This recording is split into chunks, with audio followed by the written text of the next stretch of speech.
नमस्कार दोस्तों। CGPSC के मॉडल आंसर सेगमेंट में हम आपका स्वागत करता हूं। हमारा उद्देश्य ये है कि इसके माध्यम से हम आपको आंसर बताते चलें। क्वेश्चन को बहुत ज़्यादा एक्सप्लेन करने में ध्यान नहीं देंगे क्योंकि वीडियो बड़ा हो जाएगा और देखने में आपका समय ज़्यादा लगेगा। तो आने वाले वीडियो में हम कोशिश करेंगे कि पूरे क्वेश्चन को डीपली एक्सप्लेन कर सकें। अभी हमारा पर्पस ये है कि आपको आपके तक आंसर पहले पहुंचा दिया जाए। ठीक है, तो आइए स्टार्ट करते हैं।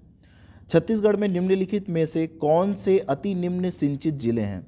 ऑप्शन नंबर 1 है दुर्ग, बलौदा बाजार, सरगुजा, कोरबा, सुकमा, बीजापुर, मुंगेली, महासमुंद, नारायणपुर, बिलासपुर और गरियाबंद हो गया।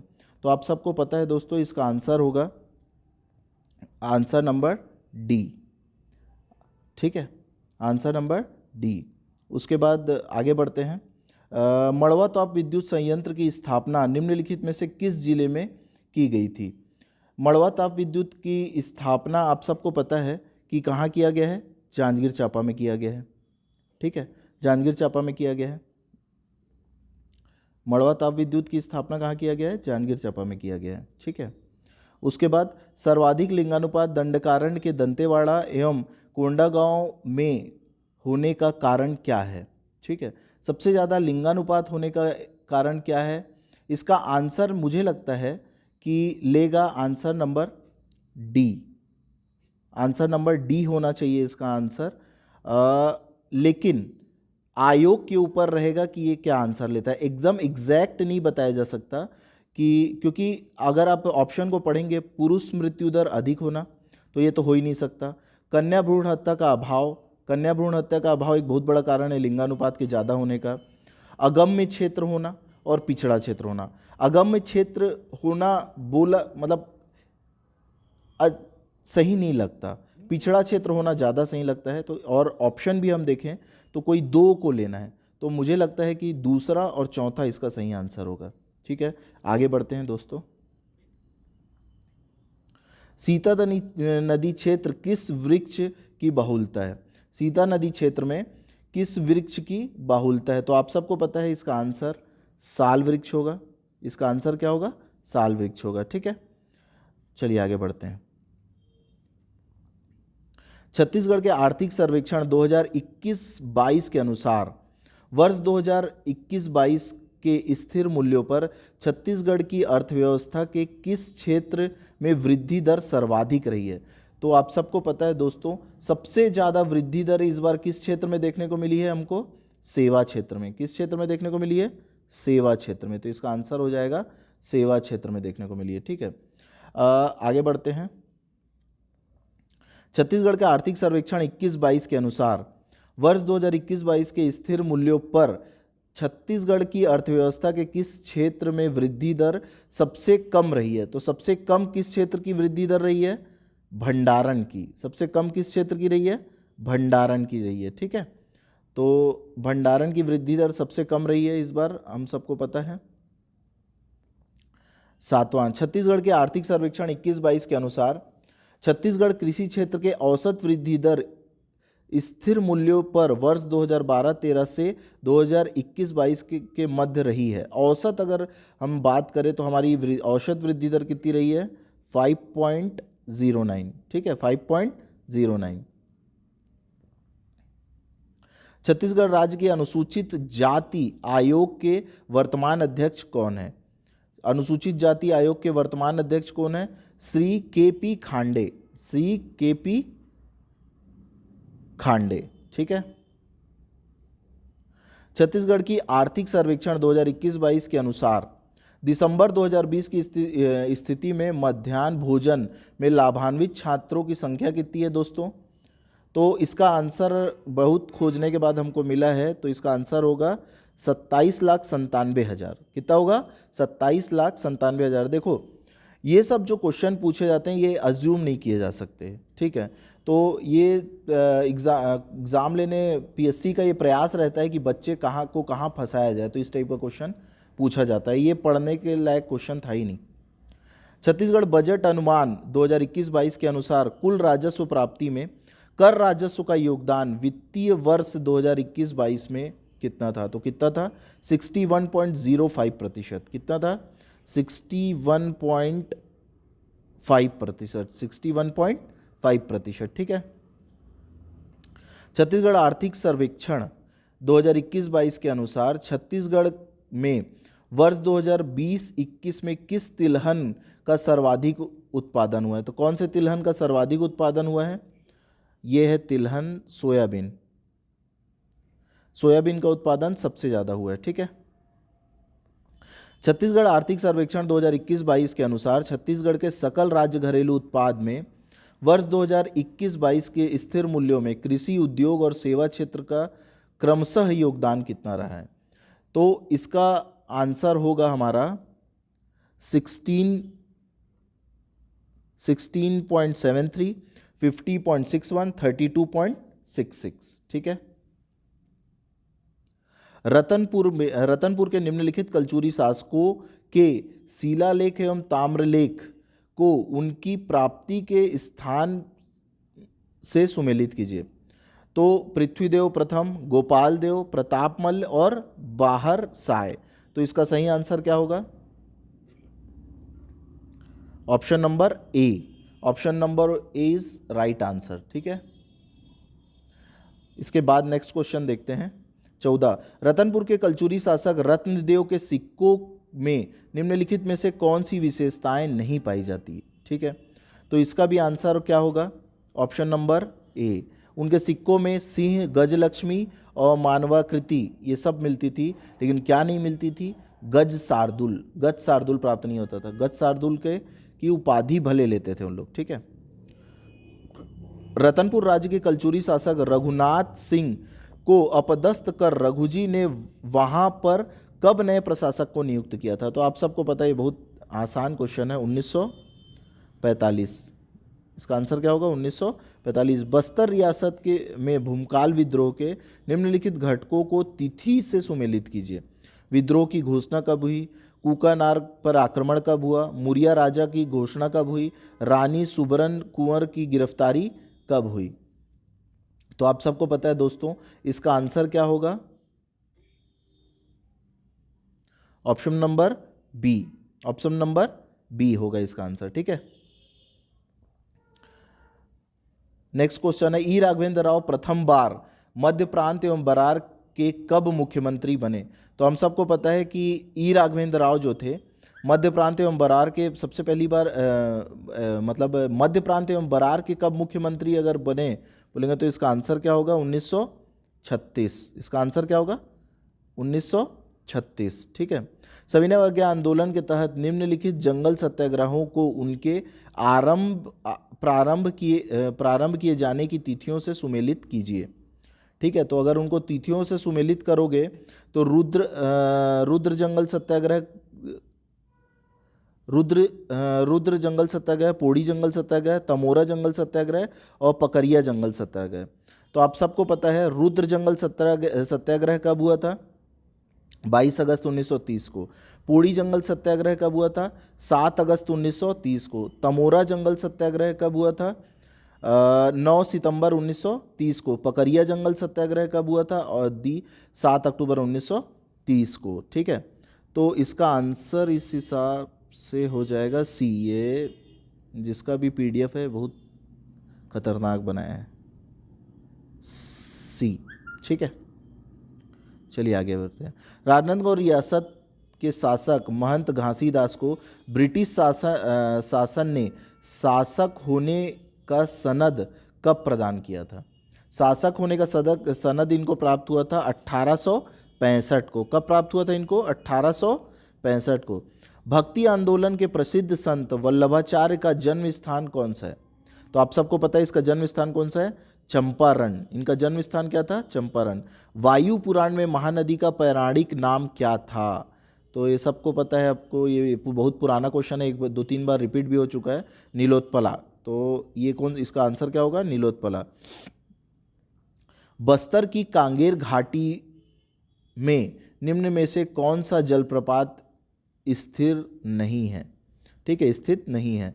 तो कुंडल, खोंगरा, झूलन, दरहा, खुरसेल और शिवगंगा। तो आप सबको पता है इसका आंसर क्या होगा? खुरसेल। ठीक है। 3 माह तक चलने वाले त्यौहार बाली पर्व किस जनजाति द्वारा मनाया जाता है? तो बाली पर्व कौन मनाता है, ये थोड़ा ये ठीक है। तो बाली पर्व कौन मनाता है? हल्बा जनजाति मनाती है। बाली पर्व कौन मनाता है बच्चों? हल्बा जनजाति। ठीक है। सोहर गीत किस अवसर में गाया जाता है? तो आप सबको पता है, शिशु जन्म के अवसर पे सोहर गीत गाया जाता है। ठीक है। पंडवानी लोकगीत में प्रयुक्त होने वाले प्रमुख वाद्य यंत्र निम्न में से कौन सा है? तो कौन सा है? खड़ताल। कौन सा है? खड़ताल है। खंड अ को खंड ब से सुमेलित कीजिए, देवार, भरथरी, ददरिया और फड़ी। तो इसको सुमेलित करना है, तो इसका पहले हम आंसर ही देख लेते हैं सीधे। इसका आंसर क्या होगा? Answer D. ठीक है। तो इसका आंसर क्या होगा? आंसर डी होगा इसका आंसर। ठीक है। चलो, छत्तीसगढ़ शब्द फुसर फुसर का क्या अर्थ है? सबको पता है, इसका आंसर क्या होगा? कानाफूसी। ठीक है। छत्तीसगढ़ ओलंपिक 2022 के आयोजन के संदर्भ में निम्नलिखित में सुमेलित कीजिए। तो अपने इसका क्रम के डेट के हिसाब से सुमेलित करना है। राजीव युवा मितान क्लब का स्तर, जोन स्तर, विकासखंड स्तर और जिला स्तर। ठीक है। तो ये इसका अगर ऑप्शन को अपन ध्यान से देखें तो इसका ऑप्शन नंबर क्या हो जाएगा? 1, 3, 2, 4। तो ऑप्शन नंबर ए, इसका आंसर क्या होगा? ऑप्शन नंबर ए। ठीक है। चलो आगे बढ़ते हैं। छत्तीसगढ़ ओलंपिक 2022 के संदर्भ में निम्नलिखित में से कौन कौन से कथन सत्य हैं? निम्नलिखित में से कौन कौन से कथन सत्य हैं? तो इसमें क्या बोला है? इसमें कुल 14 खेल स्पर्धा हुई थी। ठीक है। गिल्ली डंडा खेल, गिल्ली की लंबाई 10.5 सेंटीमीटर होती है। ये सब अब अपने को पता नहीं रह सकता, लेकिन यही है कि इसमें अनुमान ही लगाना पड़ेगा। गिल्ली डंडा खेल को 2 निर्णायक होते हैं, जिसे सिसेरिया कहा जाता है। ठीक है। बिल्लस खेल भी इसमें शामिल था। तो ये सभी आंसर क्या है? सही है। कौन से कथन सत्य हैं बोला है? तो ये चारों कथन क्या है? सत्य है।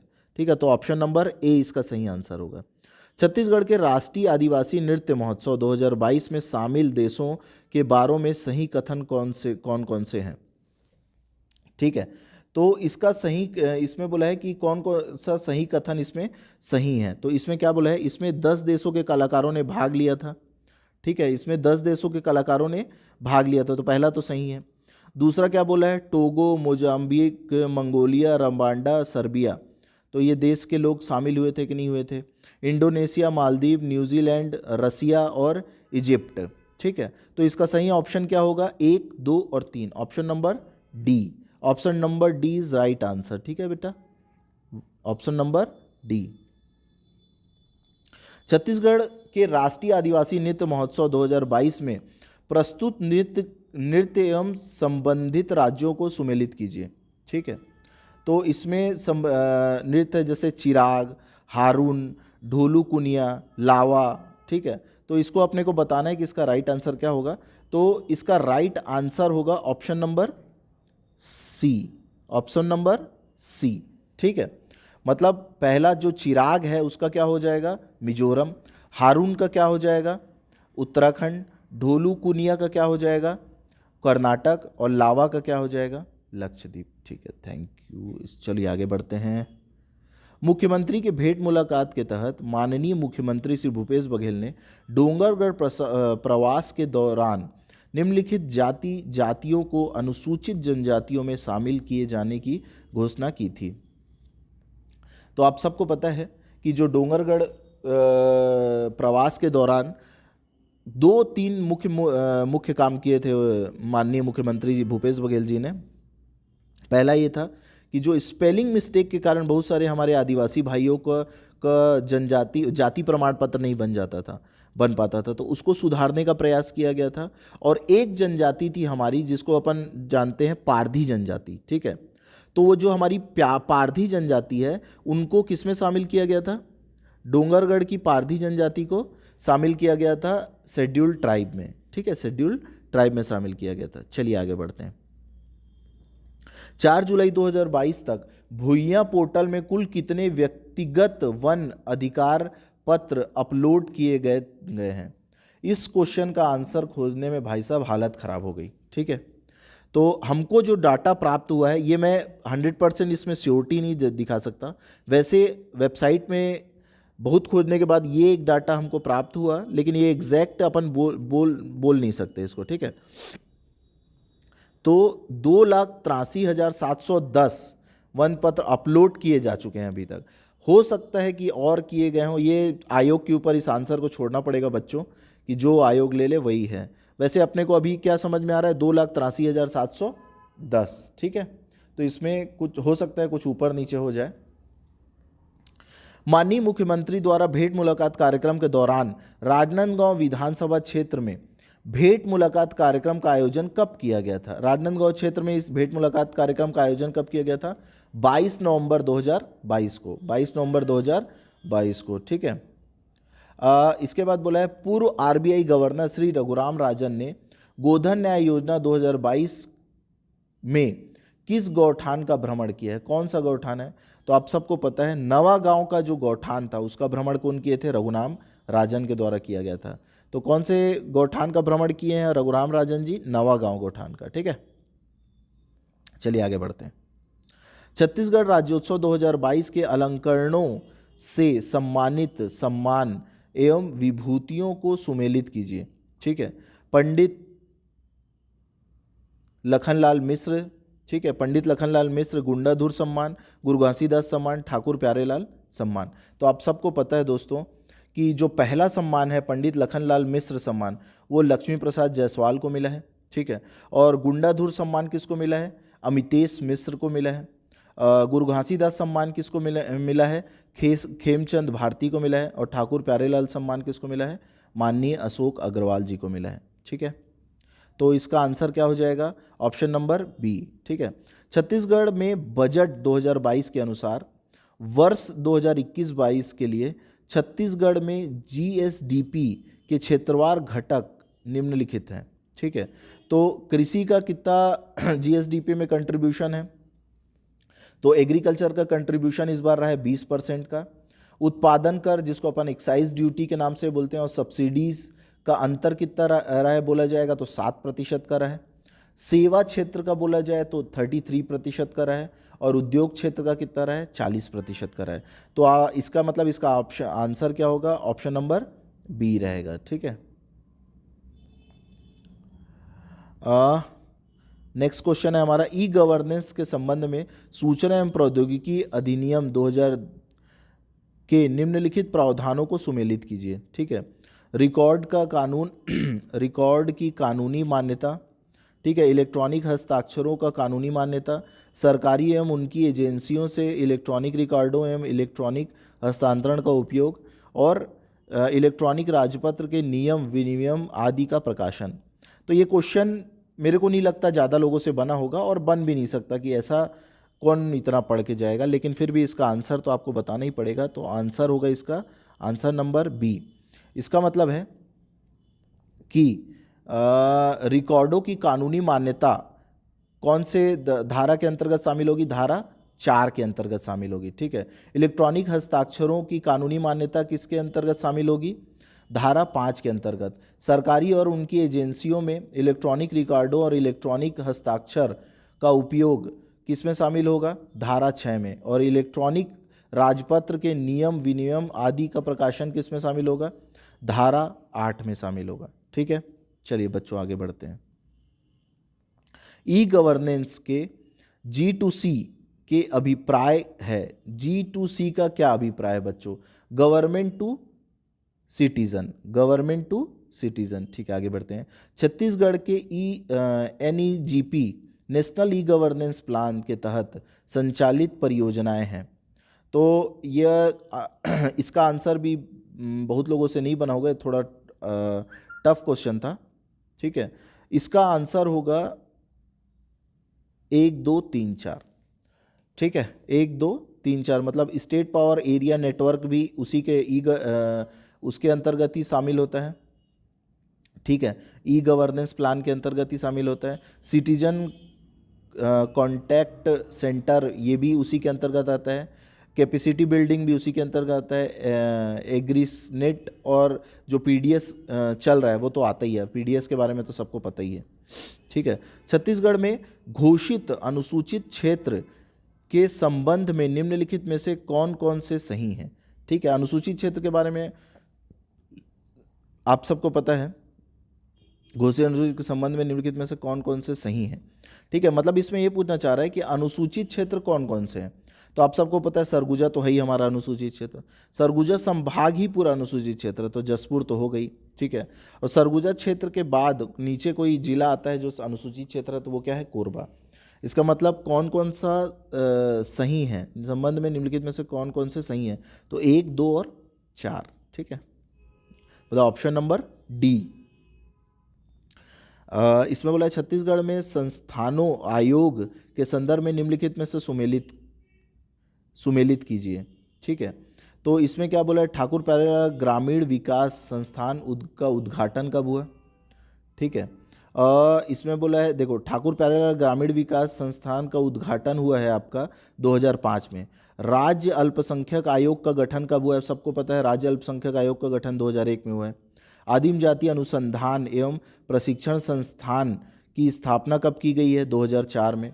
राज्य उर्दू अकादमी की स्थापना कब की गई है, 2003 में। तो इसका आंसर क्या होगा, option number B. Option number B is right answer. ठीक है, तो ऑप्शन नंबर बी। ठीक है, ब्रिटिश शासन के रिकॉर्ड के अनुसार निम्नलिखित में से कौन सी ताहुद्दारी कैप्टन सैंडिस ने निर्मित की थी। कौन सी ताहुद्दारी कैप्टन सैंडिस ने निर्मित की थी, तो सिरपुर की ताहुद्दारी निर्मित की थी। ठीक है, सिरपुर। तो छत्तीसगढ़ के जिला पंचायत के गठन के बारे में क्या क्या सही है, जिला पंचायत के गठन के बारे में क्या क्या सही है। ठीक है, तो इसमें क्या क्या बोला है, निर्वाचन क्षेत्रों के निर्वाचित सदस्य होते हैं। लोकसभा में ऐसे सदस्य जो संसदीय निर्वाचन क्षेत्रों का प्रतिनिधित्व करते हैं, पूर्णतः या अंशतः जिले में भाग है, तो वो तो होंगे ही। ठीक है, छत्तीसगढ़ राज्य के निर्वाचित राज्यसभा के सदस्य ऐसे सदस्य जिनका नाम जिले के ग्राम पंचायत क्षेत्र के मतदाता सूची में आया है, तो वो तो रहेंगे ही। लोकसभा के ऐसे सदस्य, राज्य विधानसभा के ऐसे सदस्य जिनका निर्वाचन क्षेत्र पूर्णतः नगरीय क्षेत्र में आता है, तो वो क्यों रहेंगे। ठीक है, तो ऑप्शन क्या होगा, option number D is right answer. ठीक है, ऑप्शन नंबर डी, 1, 2 और 3, मतलब ऑप्शन नंबर बी होगा, सॉरी ऑप्शन नंबर बी होगा। ठीक है, ऑप्शन नंबर बी, 1, 2 और 3। जनजाति विकास प्रशासन में मांडा के अंतर्गत क्षेत्र शामिल है। मांडा के अंतर्गत कौन कौन सा क्षेत्र आता है, तो बलौदाबाजार, नचनिया, कवर्धा और गौरेला। ठीक है, तो आप सबको पता है कि बलौदाबाजार, नचनिया और कवर्धा शामिल है, गौरेला अभी शामिल नहीं है। ठीक है, तो इसका आंसर क्या होगा, ऑप्शन नंबर सी, 1, 2 और 3। जनगणना 2011 के अनुसार छत्तीसगढ़ का लगभग कितना क्षेत्र आदिवासी उपयोजना क्षेत्र के अंतर्गत शामिल है, तो इसका कितना होगा, 88,000 वर्ग किलोमीटर होगा। ठीक है, नवनिर्मित मनेन्द्रगढ़ चिरमिरी भरतपुर जिला राज्य की किस दिशा में स्थित है, तो इसका ये बहुत ही ठीक है, उत्तर पश्चिम। छत्तीसगढ़ के रिहंद और मांड नदियों का उद्गम स्थल है, क्या है मांड नदी का उद्गम स्थल, मैनपाट। ठीक है, माघेश्वर पहाड़ छत्तीसगढ़ के किस जिले में स्थित है। माघेश्वर पहाड़ आप सबको पता है कि जसपुर जिले में स्थित है। ठीक है, यहाँ कंफ्यूज मत होना, माघेश्वर पहाड़ किस जिले में स्थित है, जसपुर जिले में स्थित है। ठीक है, चलिए आगे बढ़ते हैं। छत्तीसगढ़ में टीन का सर्वाधिक संचित भंडार कहाँ है, तो आप सबको पता है ये बहुत बार पूछा गया क्वेश्चन है, तो ये कहाँ होगा, दंडकारण्य होगा। ठीक है, चलिए आगे बढ़ते हैं।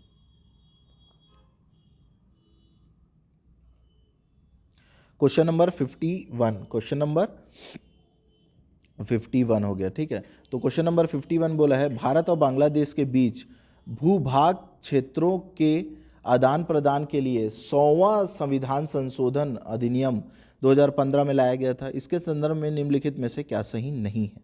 ठीक है, अब देखो इसका इस क्वेश्चन को समझने की कोशिश करना। इसके अंतर्गत भारत में 51 अंतः क्षेत्रों को बांग्लादेश को और हस्तांतरित किया, जबकि बांग्लादेश ने 111 अंतः क्षेत्रों को भारत को हस्तांतरित किया, पहला। दूसरा क्या बोला, इसके अंतर्गत 6.1 किलोमीटर असीमांकित सीमाएं क्षेत्र सीमांकित किए गए, 4 भूभागों को बदला गया।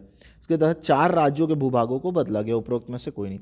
अब हमको इसमें बताना है कि क्या सही नहीं है, तो अगर आप इस क्वेश्चन को ध्यान से देखेंगे तो ये उल्टा कर दिया है, ठीक है। मतलब भारत के पास कितना आया था 51 और बांग्लादेश के पास कितना गया था 111, जबकि इसमें क्या बोला है बांग्लादेश ने 111 अंतर से भारत को दिए, बल्कि भारत 111 दिया था, ठीक है। तो ये थोड़ा सा ट्रिक जैसा कुछ यूज़ किया है आपको कंफ्यूज करने के लिए। तो इसका आंसर क्या होगा बच्चों, ऑप्शन नंबर ए, ठीक है। चलो आगे बढ़ते हैं। अब इसमें बोला है कि राज्य पुनर्गठन अधिनियम 1956 में 1953 में बने जिस पुनर्गठन आयोग की सिफारिश को स्वीकार किया गया था उनमें कौन शामिल नहीं था? पट्टाभी सीतारमैया, फजल अली, पाणिकर और कुंजरू। तो आप सबको पता है कि इसका आंसर क्या होगा, पट्टाभी सीतारमैया। मतलब कि फजल अली जो सुप्रीम कोर्ट के चीफ जस्टिस थे उस समय रिटायर्ड, पाणिकर और कुंजरू ये तीन उसके सदस्य थे, और ये जो सीतारमैया थे वो उसके सदस्य नहीं थे, ठीक है। केंद्र सरकार द्वारा राज्यों को दिए जाने वाले विवेकाधीन अनुदान का प्रावधान संविधान के किस अनुच्छेद में किया गया है? देखो ये क्वेश्चन बहुत शानदार क्वेश्चन है, संविधान का लाजवाब क्वेश्चन मैं बोलूँगा इसको, ठीक है। क्यों क्या होता है, डिस्क्रिप्टिव ग्रांट जो होता है ना उसका संबंध है 282 से। देखो विवेकाधीन अनुदान का को समझना है तो हमको ऐसे समझना पड़ेगा, जो विवेकाधीन अनुदान होता है ना वो ये बोलता है कि राज्य सरकार जो केंद्र सरकार है वो राज्यों को अपने विवेक के हिसाब से अनुदान दे सकती है, ठीक है। और एक रहता है कि संवैधानिक ग्रांट, ठीक है, वो क्या होता है, वो आर्टिकल 275 के अंतर्गत दिया जाता है। उसमें स्पेसिफिक रीजन संविधान में उल्लेख किया गया है कि भैया जो अनुसूचित क्षेत्र हैं या कुछ स्पेसिफिक क्षेत्र हैं या जनजातियों के को बढ़ावा देने के लिए जो क्षेत्र हैं उसमें ही उस अनुदान के पैसे का क्या करोगे, उपयोग करोगे। तो इसका जो, क्योंकि इसमें विवेकाधीन अनुदान की बात की है तो इसका आंसर क्या होगा, आर्टिकल 282, आर्टिकल 282, ठीक है। आगे बढ़ते हैं। राष्ट्रपति का चुनाव प्रक्रिया के संबंध में कौन सही नहीं है? ठीक है, तो राष्ट्रपति के चुनाव की प्रक्रिया का प्रावधान भारतीय संविधान के अनुच्छेद 55 में निहित है। ठीक है, किसी उम्मीदवार को नामांकन दाखिल करने के लिए 50 प्रस्तावकों और 50 समर्थकों की हस्ताक्षरित सूची जमा करनी होती है। ठीक है, ये भी सही है। विधायकों के वोटों का मूल्य अलग अलग राज्यों की जनगणना के हिसाब से, जनसंख्या के हिसाब से होता है, और उसका आधार क्या रहता है, 1971 की जनगणना। ठीक है, तो आप सबको पता है ये तीनों ऑप्शन सही है, मतलब गलत एक भी नहीं है, मतलब इसका आंसर क्या होगा, ऑप्शन डी, उपरोक्त में से कोई नहीं। ठीक है, यदि कोई सांसद किसी राज्य के विधानमंडल के लिए निर्वाचित होता है तो उसे कितने दिनों के अंदर राज्य की विधानमंडल से इस्तीफा देना होगा, अन्यथा उसकी संसद सदस्यता अमान्य हो जाएगी। तो आप सबको पता है इसका आंसर कितना होगा, 14 दिन। इसका आंसर क्या होगा, 14 दिन होगा। संविधान का क्वेश्चन शिक्षा इंस्टीट्यूट के विद्यार्थियों के लिए शानदार है, क्योंकि जितना नोट्स में लिखाया गया है उसी के अंदर से हर एक क्वेश्चन पूछा, एक भी क्वेश्चन शिक्षा इंस्टीट्यूट के विद्यार्थियों के नोट्स के बाहर नहीं है, और हम उनके नोट्स का स्क्रीनशॉट भी रिलीज़ करेंगे बहुत जल्द अपने पेज में। ठीक है, चलिए आगे बढ़ते हैं। निम्नलिखित राज्यों को राज्यसभा के सीटों के आधार पर घटते क्रम में बताइए। ठीक है, तो आप सबको पता है सबसे ज़्यादा राज्यसभा की सीट कहाँ की है, इसमें कर्नाटक की। कर्नाटक में आपकी जानकारी के लिए बता दूं, कर्नाटक में 12 राज्यसभा की सीट है, गुजरात में 11 राज्यसभा की सीट है, और उड़ीसा में 10 राज्यसभा की सीट है, और केरल में कितनी राज्यसभा की सीट है बच्चों, 9। ठीक है, तो इसका सही आंसर क्या होगा, ऑप्शन नंबर सी। ठीक है, चलिए आगे बढ़ते हैं। निम्नलिखित को सही मिलान करें। ठीक है, क्वेश्चन नंबर 57, निम्नलिखित का सही मिलान करें। उत्तर पश्चिम हिमालय, ठीक है, अब इसमें आपको जास्कर, शिवालिक श्रेणी, नामचा बरवा, लोपचा जनजाति, ये सब का सुमेलित करना है आपको। ठीक है, तो इसके आंसर में जाते हैं। उत्तर पश्चिम हिमालय, हिमालय का उत्तराखंड हिमालय, दार्जिलिंग और सिक्किम हिमालय, अरुणाचल प्रदेश। तो इसका सही आंसर क्या होगा? Option number D. इसका सही आंसर क्या होगा? ऑप्शन नंबर डी होगा इसका सही आंसर। ठीक है, मतलब कि जो उत्तर पश्चिम हिमालय है उसमें कौन सी जनजाति, मतलब ये है हमारा जास्कर श्रेणी। ठीक है, और क्रम से है, मैं ये बताना चाह रहा हूँ, हिमाचल और उत्तराखंड हिमालय में क्या होगा? शिवालिक श्रेणी। दार्जिलिंग और सिक्किम हिमालय में होगा नामचा बरवा। अरुणाचल प्रदेश में लेप्चा जनजाति। ठीक है, चलिए आगे बढ़ते हैं। प्रायद्वीपीय पठार के संबंध में क्या सही नहीं है? ठीक है, क्या सही नहीं है तो देखना है अपने को। इस भूखंड की ऊंचाई 1000 से 1500 मीटर है, ये सही है क्या? नहीं। प्रायद्वीपीय की ऊंचाई सामान्यतः पश्चिम से पूर्व की ओर कम होती है, ये भी सही नहीं है। ठीक है, इसके पूर्व में गिर पहाड़ियों और पश्चिम में राजमहल की पहाड़ी है, ये ऑप्शन एकदम सही है। तो इसका आंसर क्या हो जाएगा बच्चों? Option number a. Option number ए हो जाएगा। ठीक है, जेट प्रवाह के संबंध में क्या सही है? जेट प्रवाह के संबंध में क्या सही? ये शानदार क्वेश्चन है जो पूछा था। इस क्वेश्चन का आंसर आयोग के बाद ही मेरे ख्याल से फाइनल होगा। वैसे मेरा मानना है कि जेट प्रवाह तिब्बत के समानांतर हिमालय के उत्तर में एशिया महाद्वीप पर चलती है, ये तो एकदम सही है। मतलब ये जो ऑप्शन है वो सही है। ठीक है, इसमें कोई दो मत नहीं है। तिब्बत उच्च भूमि जेट प्रवाह को उत्तर तथा दक्षिण शाखाओं में विभाजित करती है, एकदम सही है, इसमें भी कोई वो नहीं है।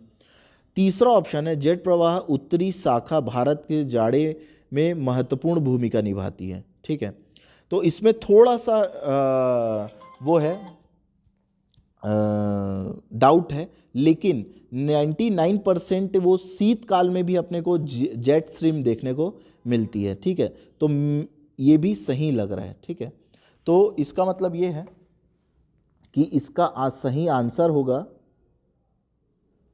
1, 2 और 3। ठीक है, ऑप्शन नंबर सी इसका सही आंसर होगा। ठीक है, निम्न जीवमंडल नीचियों को उनके भौगोलिक क्षेत्र के आधार पर घटते क्रम से सजाएं। ठीक है, तो इसमें अपने को देखना है, घटते क्रम में सजाना है। पंचमढ़ी, कंचनजंगा, पन्ना, नंदा देवी, अगस्ता मलाई। ठीक है, नंदा देवी, पंचमढ़ी, पन्ना, अगस्ता मलाई, कंचनजंगा, घटते क्रम में ना, पंचमढ़ी, नंदा देवी, अगस्ता मलाई, पन्ना और कंचनजंगा हो गया। और इसमें एक है नंदा देवी, पंचमढ़ी, अगस्ता मलाई, पन्ना और कंचनजंगा हो गया। तो इसका राइट आंसर क्या होगा? Option number D. Option number D. ठीक है, चलिए आगे बढ़ते हैं। निम्नलिखित में भारत की मिट्टियों को ICAR द्वारा USDA मृदा वर्गीकरण के अनुसार उनके क्षेत्रफल के आधार पर घटते क्रम में बांटिए। उनके क्षेत्रफल, ये भी बहुत शानदार क्वेश्चन है। इसका आंसर होगा option number C. Option number C होगा इसका आंसर। ठीक है, चलिए आगे बढ़ते हैं। निम्नलिखित कथनों को पढ़कर सही विकल्प चुनें। ठीक है, सही विकल्प चुनना है अपने को। समुद्र से दूरी बढ़ने एवं उप उष्णकटिबंधीय चक्रवात पर बल कम हो जाता है। समुद्र से दूरी बढ़ने पर उष्णकटिबंधीय चक्रवात पर बल कम हो जाता है। उष्णकटिबंधीय चक्रवात को ऊर्जा समुद्र सतह से प्राप्त जलवाष्प की संघनन क्रिया से छोड़ी गई गुप्त ऊष्मा से मिलती है, जो कि समुद्र सतह से दूर जाने पर कम हो जाती है। ठीक है, तो इसका सही आंसर क्या होगा? ऑप्शन नंबर ए। मतलब ए और 2 दोनों सही हैं, और 2 1 का सही कारण भी बता रहा है। ठीक है, चलिए आगे बढ़ते हैं। अपने को जल्दी करना पड़ेगा, नहीं तो वीडियो लंबा हो जाएगा। कॉलम 1 को कॉलम 2 से सही सुमेलित करना है। क्वेश्चन नंबर 3, रागी, बाजरा, ज्वार, उड़द, ये सब का सुमेलित करना है। तो इसका सही ऑप्शन क्या होगा? Option number B. Option number B होगा। ठीक है, निम्नलिखित में से कौन सा सही कथन नहीं है? इसमें जो गलत कथन है वो बताना। इसमें पहला क्या बोला है? भारत पवन ऊर्जा स्थापित क्षमता के आधार पर विश्व का 4था स्थान है, ये तो सही नहीं ही है। तो ऑप्शन नंबर ए होगा। 64 का आंसर क्या होगा? ऑप्शन नंबर ए। ठीक है, क्वाड समूह के संदर्भ में क्या सही है? ठीक है, क्वाड समूह के संबंध में क्या सही है? क्वाड समूह के शीर्ष नेताओं के बीच पहली बैठक 2017 में हुई थी। देखो, बैठक एक बार 2007 में हुई है, एक बार 2012 में हुई है, उसके बाद 2017 में भी हुई है। ठीक है, लेकिन शीर्ष नेताओं के बीच इनकी जो बैठक हुई है वो कब हुई है? 2017 में। क्वाड 2022 की बैठक 24 अप्रैल को टोक्यो में आयोजित हुई थी। तो मैं आपकी जानकारी के लिए बता दूं, ये 24 अप्रैल नहीं था, 24 मई था। ठीक है, क्वाड 2022 की बैठक हिंद प्रशांत समुद्री कार्यक्षेत्र जागरूकता के पहल की घोषणा हुई थी। तो मेरे हिसाब से इसका आंसर होगा क्वेश्चन नंबर ए और 3। ठीक है, जो सही क्या है? ऑप्शन ए और ऑप्शन बी, मतलब ऑप्शन नंबर ए। ठीक है, चेन्नई में आयोजित 44वें चेस ओलंपियाड 2022 के संबंध में क्या सही है? ठीक है, तो चेस ओलंपियाड के संबंध में क्या सही है बोला है, तो ओपन वर्ग में 188 टीम तथा महिला वर्ग में 162 टीम ने हिस्सा लिया था। ठीक है, भारत में कुल 6 टीमों ने इस आयोजन में हिस्सा लिया था, ये भी बिल्कुल सही है। भारत के ओपन एवं महिला वर्ग के कांस्य पदक हासिल किया था, तो ये भी सही है। तो इसका आंसर सही आंसर क्या होगा? 63 का ए। ठीक है, FIFA under 17 women's world cup 2022 का फाइनल मैच कहाँ आयोजित किया गया था? ठीक है, तो इसका फाइनल मैच कहाँ आयोजित किया गया था बच्चों? ठीक है, कहाँ आयोजित किया गया था? कलिंगा स्टेडियम भुवनेश्वर, पंडित जवाहरलाल नेहरू स्टेडियम मड़गांव और वीआई पाटिल स्टेडियम नवी मुंबई। ठीक है, तो सही आंसर क्या होगा? भुवनेश्वर। ठीक है, इसका फाइनल कहाँ आयोजित किया गया था? भुवनेश्वर में आयोजित किया गया था। वर्ष 2022 में दिए गए पद्म विभूषण पुरस्कार के संबंध में क्या सही है? ठीक है, पद्म विभूषण पुरस्कार के संबंध में क्या सही है? इसमें कुल 4 लोगों को पुरस्कार मिला था, बिल्कुल सही बात है। कुल 2 लोगों को पुरस्कार मरणोपरांत मिला था, बिल्कुल सही बात है। प्रभा अत्रे को भी यह पुरस्कार दिया गया था, बिल्कुल सही। तो option number A is right answer. ठीक है, वर्ष 2022 में उत्कृष्ट सेवा के लिए राष्ट्रपति पुलिस मेडल किसे प्रदान किया गया था? तो आप सबको पता है राष्ट्रपति पुलिस मेडल किसको प्रदान किया था? मोहसेन को, मोहसेन शहीदी को प्रदान किया गया था। ठीक है, इसरो द्वारा वर्ष 2022 में भेजे गए अंतिम पीएसएलवी मिशन का क्या नाम था? अंतिम पीएसएलवी के पीएसएलवी C53। तो इसका आंसर क्या होगा? PSLV C53। ठीक है, चलिए आगे बढ़ते हैं। G20 में कौन सा वार्षिक शिखर सम्मेलन की मेजबानी कर रहा है? भारत जो है G20 में कौन से शिखर सम्मेलन की मेजबानी कर रहा है? कौन से क्रम के? तो 18वें क्रम के शिखर सम्मेलन की क्या कर रहा है? मेजबानी। अंतर्राष्ट्रीय बुकर पुरस्कार आप सबको पता है गीतांजलि श्री को मिला है। स्वर्गीय महारानी एलिजाबेथ द्वितीय के बारे में क्या सही नहीं है? क्या चीज़ गलत है? वह 2 बार से अधिक भारत आई थी, तो 2 बार से अधिक भारत नहीं आई है। ठीक है, तो इसका आंसर क्या होगा? ऑप्शन नंबर ए। 74 निम्नलिखित में से गलत मिलान को चुने। ठीक है, निम्नलिखित में से गलत मिलान को चुने, तो इसका सही ऑप्शन होगा दोस्तों ऑप्शन नंबर बी। ठीक है, social endeavour for health care and telemedicine. ठीक है, G20 के संदर्भ में क्या सही नहीं है? ठीक है, G20 के संबंध में क्या सही नहीं है? तो इसके बारे में अपने सबको पता है कि G20 समूह यूरोपीय यूनियन और अन्य 19 देशों के औपचारिक समूह है। ठीक है, G20 का सचिवालय लंदन में है, गलत। तो ये क्या है? गलत है। तो क्या बोला है? क्या सही नहीं है। ठीक है, तो इसका आंसर क्या होगा? डी, केवल दो बस इसका है होगा आंसर। ठीक है, क्वेश्चन नंबर 76।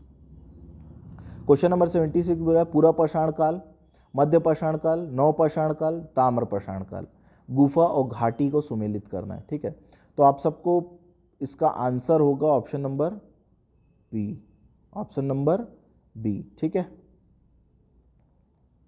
77 हड़प्पा सभ्यता की खुदाई में मिले अवशेषों का आधार पर क्या सही नहीं है? ठीक है, तो हड़प्पा सभ्यता में जो खुदाई हुई है और उसके अवशेषों के आधार पर क्या सही नहीं है। सभी तरह के निर्माण कार्य के लिए एक आकार की ईंट का उपयोग किया जाता था। ठीक है, आप सबको पता है ये ऑप्शन सही है कि एक ही प्रकार की ईंटों का उपयोग किया जाता था। ठीक है, मुख्यतः सभी घर एक मंजिल ही बनाए जाते थे। मुख्यतः अगर देखा जाए तो सभी घर एक मंजिल ही बनाते थे। हाँ, 2 मंजिल के घर प्राप्त होते थे, लेकिन ज़्यादातर एक मंजिल के ही घर प्राप्त होते। मुख्यतः सड़कें औसतन 10 मीटर चौड़ी होती थी। गलत। ठीक है, तो ये आंसर सही नहीं है। तो इसका आंसर होगा क्वेश्चन नंबर 70। क्या है भाई ये क्वेश्चन नंबर का आंसर होगा इसका ए, ऑप्शन नंबर ए। ठीक है, 77 का आंसर होगा ए, 78। ठीक है, 78 क्वेश्चन है। इसमें बोला है बौद्ध परिषद और उसके अध्यक्ष का नाम बताना है आपको। ठीक है, तो इसका आंसर है 78 का आंसर है ऑप्शन नंबर डी। आंसर क्या है? Option number D. ठीक है, ये थोड़ा स्क्रीन। वर्धमान महावीर के संबंध में क्या सही नहीं है? ठीक है, कौन सी चीज़ सही नहीं है? उन्हें 24वां और अंतिम तीर्थंकर माना जाता है, ये तो सबको पता है, सही है बच्चों। उनकी माता लिच्छवी के राजा चेतक की बहन थी, ये भी सही ऑप्शन है। उन्होंने अपने जीवन काल में विवाह नहीं किया था, तो ये तो गलत। अब सबको ये आसान क्वेश्चन है, सी इसका इज राइट आंसर। ठीक है, निम्नलिखित में से कौन सी वराह मिहिर की रचना नहीं है? वराह मिहिर की रचना कौन सी नहीं है? पंच सिद्धांतिका, ये तो वराह मिहिर की रचना है। वृहत संहिता, वृहत जातक और अमरकोश। अमरकोश आप सबको पता है कि वराह मिहिर की रचना नहीं है। राजा मिहिर भोज के संबंध में क्या सही नहीं है? ठीक है, वो नागभट्ट द्वितीय के पुत्र थे, ये तो गलत है। उन्होंने साम्राज्य की राजधानी कन्नौज थी, ये भी सही है। अरब यात्री अल मसूदी उनके राज दरबार में राजा बौरा का नाम दिया था। ठीक है, अरब यात्री अल मसूदी ने उन्हें राजा बौरा का नाम दिया था। ठीक है, ये भी सही है। तो इसका राइट आंसर क्या होगा? Option number B. ठीक है, वास्को डी गामा के संबंध में कौन सा कथन सही है? वास्को डी गामा 1498 में भारत की यात्रा के समय कालीकट के शासक जमोरीन था। ठीक है, ये भी सही है।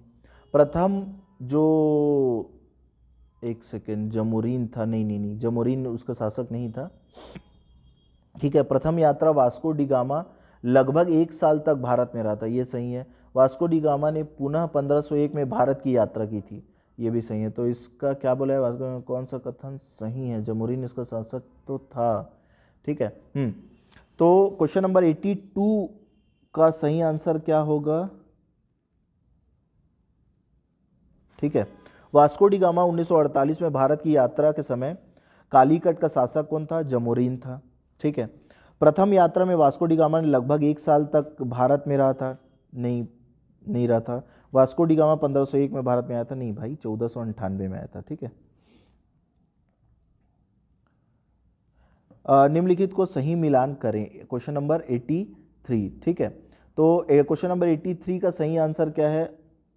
अपने को जल्दी करना पड़ेगा दोस्तों, हम लेट होते जा रहे हैं, वीडियो बड़ा होते जा रहा है। ठीक है, तो option number B. Question number 83 का ऑप्शन क्या होगा? 83 होगा। ठीक है, 84 गोवा के चर्च प्राधिकारियों ने 1595 में जिन पादरियों को अकबर के पास ईसाई धर्म से संबंधित उनकी जिज्ञासा को पूरा करने के लिए भेजा, उसके संबंध में क्या सही है? वह गोवा चर्च प्राधिकारियों द्वारा अकबर के दरबार में भेजा गया तीसरा मिशन था। ठीक है, ये सही है। प्रथम मिशन अकबर के लाहौर में मिला। ठीक है, इस मिशन में एंटोनियो मॉन्स्ट्रेट शामिल थे।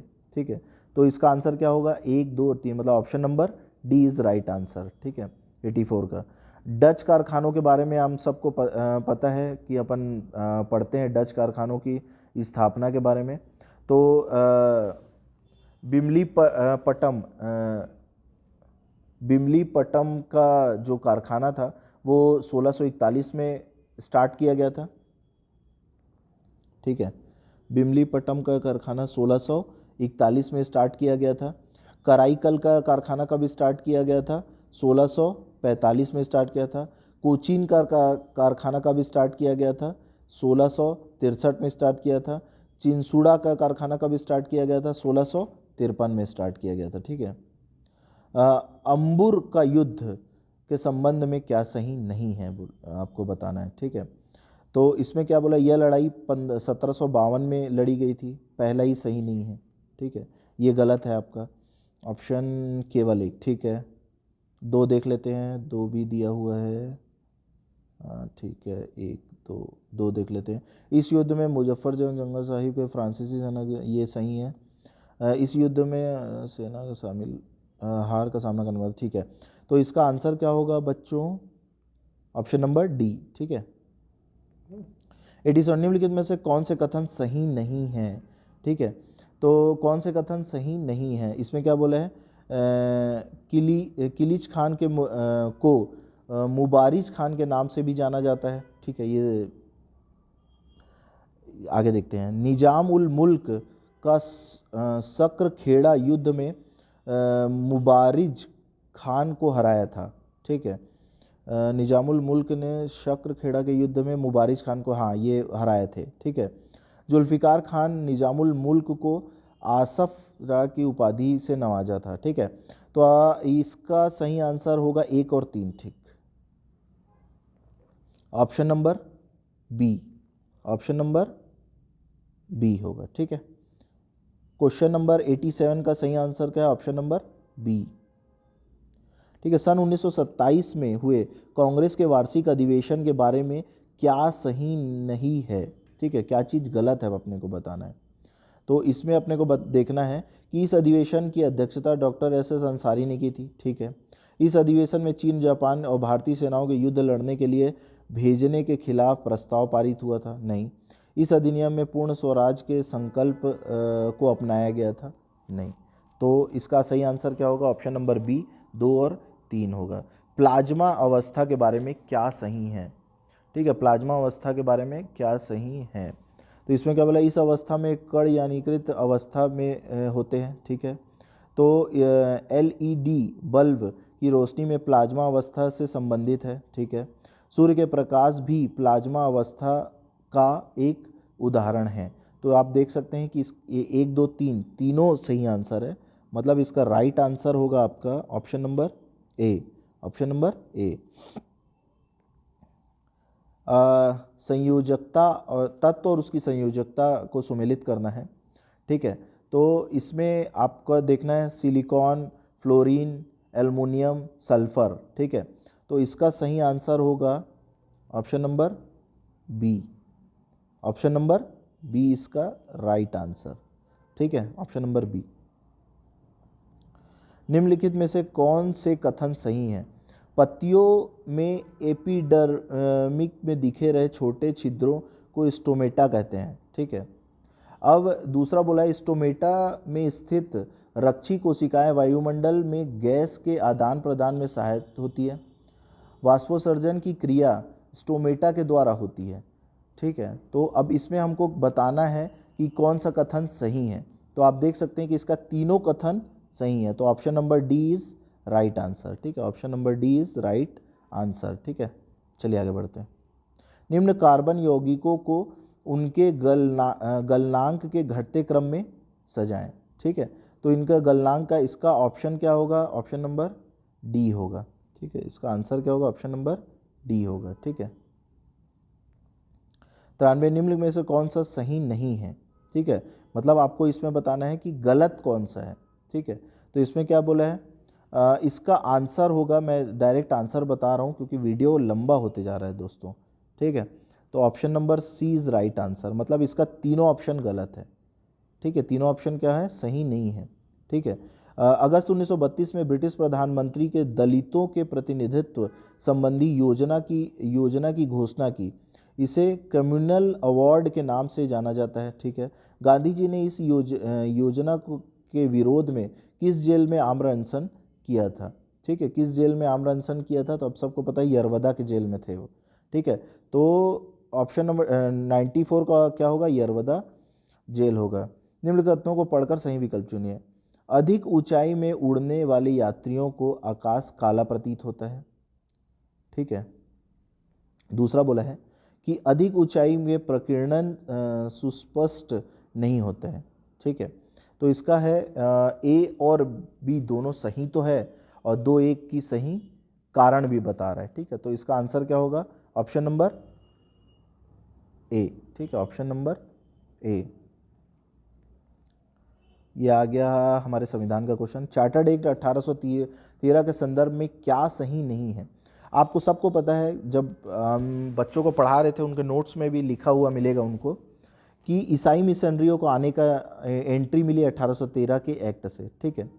चाय के व्यापारियों को ईस्ट इंडिया कंपनी के एकाधिकार को भी समाप्त कर दिया, चाय को छोड़ के, ठीक है। अब क्या हो रहा है? इसके बाद ब्रिटिश इंडिया शासित क्षेत्रों पर ब्रिटिश राजा की प्रभुता को स्थापित किया। नहीं, ये सही नहीं है, ठीक है। प्रभुता को स्थापित कैसे करेगा? संविधान सभा के संदर्भ में क्या सही है? संविधान सभा की पहली बैठक 9 दिसंबर 1946 को हुई थी, बिल्कुल हुई थी। प्रथम स्थायी अध्यक्ष डॉक्टर सच्चिदानंद सिन्हा थे। आप सबको पता है कि जो डॉक्टर सच्चिदानंद सिन्हा थे वो एक्टिंग प्रेसिडेंट थे, मतलब कार्यवाहक अध्यक्ष थे। तो ये ऑप्शन नंबर बी तो वैसे भी गलत हो गया, ठीक है। मुस्लिम लीग ने संविधान सभा की प्रथम बैठक का बहिष्कार किया था, तो ये भी हमारा राइट हो गया आंसर, ठीक है। तो सही ऑप्शन क्या होगा? ऑप्शन नंबर ए और 3 is right, 2 is wrong, 2 is wrong, ठीक है, ठीक है। सन 1989 में मतदान करने के लिए का अधिकार की न्यूनतम आयु 21 वर्ष से घटाकर 18 वर्ष किस संविधान संशोधन से की गई? तो 61वें संविधान संशोधन से, ठीक है। ये आसान क्वेश्चन है, ये भी बहुत आसान क्वेश्चन। संस्कृति एवं शिक्षा का अधिकार आप सबको पता है 29-30, संवैधानिक उपचारों का अधिकार 32, शोषण के विरुद्ध अधिकार 23-24, समानता का अधिकार 18-14 से 18 हो गया। तो ये इसका सही आंसर क्या हो जाएगा? डी हो जाएगा, ऑप्शन नंबर डी हो जाएगा, ठीक है। लास्ट क्वेश्चन है हमारा, निम्न में से क्या सही है? संविधान के 73वें और 74वें संशोधन के द्वारा संविधान की त्रिस्तरीय सरकार का प्रावधान किया गया। त्रिस्तरीय सरकार का प्रावधान 73, मतलब त्रिस्तरीय सरकार, नगर, देखो 73वां संविधान संशोधन से पंचायती राज को इंट्रोड्यूस किया गया है और नगरीय निकाय को किससे इंट्रोड्यूस किया गया है? 74वें संविधान संशोधन से। तो तो अपन इसको ले सकते हैं सही, क्योंकि त्रिस्तरीय सरकार की बात की है ना, ठीक है। तो यह व्यवस्था ऑस्ट्रेलिया के संविधान से ली गई है, बिल्कुल गलत, ये कोई ऑस्ट्रेलिया के संविधान से नहीं ली गई है, ठीक है। 74वें संविधान संशोधन अधिनियम में पंचायतों का संवैधानिक मान्यता प्रदान करने से संबंधित है। तो 74वां संविधान संशोधन आपको पता है पंचायतों संबंधित नहीं है, तो इसका आंसर, सही आंसर क्या होगा? पहला ही बस सही होगा। तो option number C is right answer, ठीक है, option number C is right answer. तो ये हमारा छोटा सा प्रयास था दोस्तों मॉडल आंसर के विषय में। यहाँ हम बहुत ज़्यादा एक्सप्लेन नहीं किए हैं और हमारा प्रयास यही था कि आप तक आंसर पहुँच जाए बस, ठीक है। तो इसी के साथ हम विदा लेते हैं, तो धन्यवाद।